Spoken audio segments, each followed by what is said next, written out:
ये हैं मौत को चकमा देने वाले कुछ ऐसे लकी इंसान जो असाधारण परिस्थितियों में भी जिंदा बच निकले। रोय सुलिवन। शोधकर्ताओं के अनुसार किसी भी इंसान पर उसके पूरे जीवन में आसमानी बिजली गिरने की संभावना लगभग 10,000 में से 1 के बराबर है। लेकिन रॉय सुलिवन दुनिया का एकमात्र ऐसा शख्स रहा जिसने 80 साल की उम्र तक आते आते 7 बार कड़कती हुई बिजली का सामना किया। अपने दौर में सुलिवन वर्जीनिया में फॉरेस्ट रेंजर हुआ करते थे, जहां वे प्राकृतिक आपदाओं वाली जगह पर जाकर जरूरतमंदों की मदद करते। शायद ये उनकी अच्छाइयां ही थी कि 7 बार शरीर के अलग अलग हिस्सों से बिजली टकराने के बाद भी वे जिंदा बच गए। लेकिन दुखद बात ये रही कि आखिर में उन्होंने खुद को गोली मार ली, क्योंकि जिस लड़की से उन्होंने प्यार किया वो उन्हें प्यार नहीं करती थी। फ्रैन सेलक। इन जनाब ने 74 साल की उम्र में पहली बार लॉटरी टिकट खरीदी और $1 मिलियन के मालिक बन गए। इतना ही नहीं, इनका ये 74 साल का सफर इन्हें कई अन्य चमत्कार भी दिखा चुका है।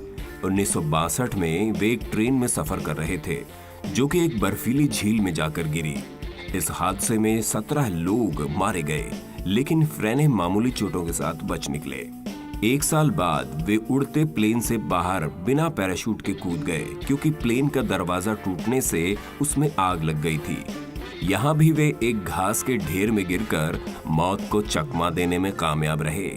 इसके बाद 1966 में वे एक बार फिर झील में डूबने से बच गए। फर्क सिर्फ इतना था कि इस बार ट्रेन की जगह यात्रियों से भरी बस झील में गिरी थी, जिसमें 4 लोग मारे गए।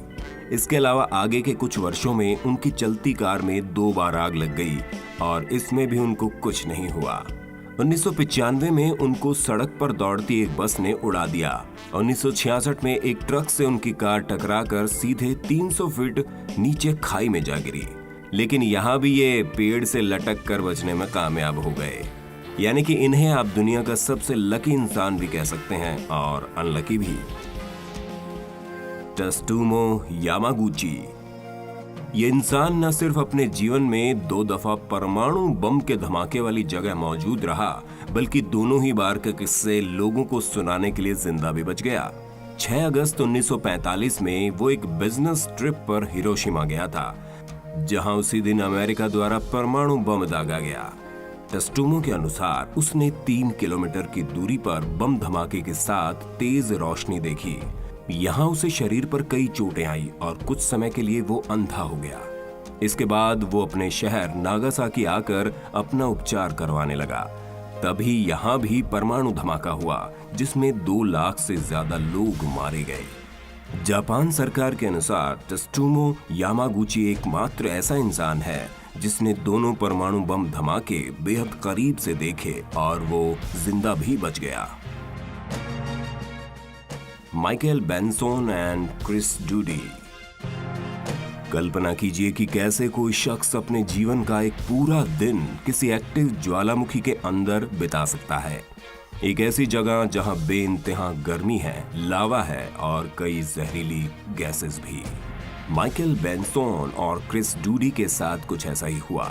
दरअसल ये दोनों एक फिल्म की शूटिंग के लिए हवाई में एक ज्वालामुखी के ऊपर हेलीकॉप्टर में उड़ रहे थे कि तभी इंजन में हुई किसी तकनीकी खामी से वे सीधे ज्वालामुखी के अंदर जा गिरे। यहाँ क्रिस डूडी तो तुरंत बाहर निकलने में कामयाब रहे, लेकिन माइकल बेंसोन ज्यादा गहराई में गिरने से बाहर नहीं निकल पाए और बचाव कर्मी आते आते उन्हें एक पूरा दिन इस ज्वालामुखी के अंदर बिताना पड़ा। ज्वालामुखी से सही सलामत बाहर आने के बाद उन्होंने बताया कि उन्हें अंदर एक देवी दिखाई दी, जिसने कहा कि अभी तुम्हारा वक्त नहीं आया है। तो ये थे कुछ सबसे लकी इंसान। दोस्तों, वीडियो अच्छा लगा हो तो प्लीज लाइक करें, शेयर करें और हमारे चैनल री रिसर्च पर अगर आप नए हैं तो अभी सब्सक्राइब कर लीजिए। धन्यवाद।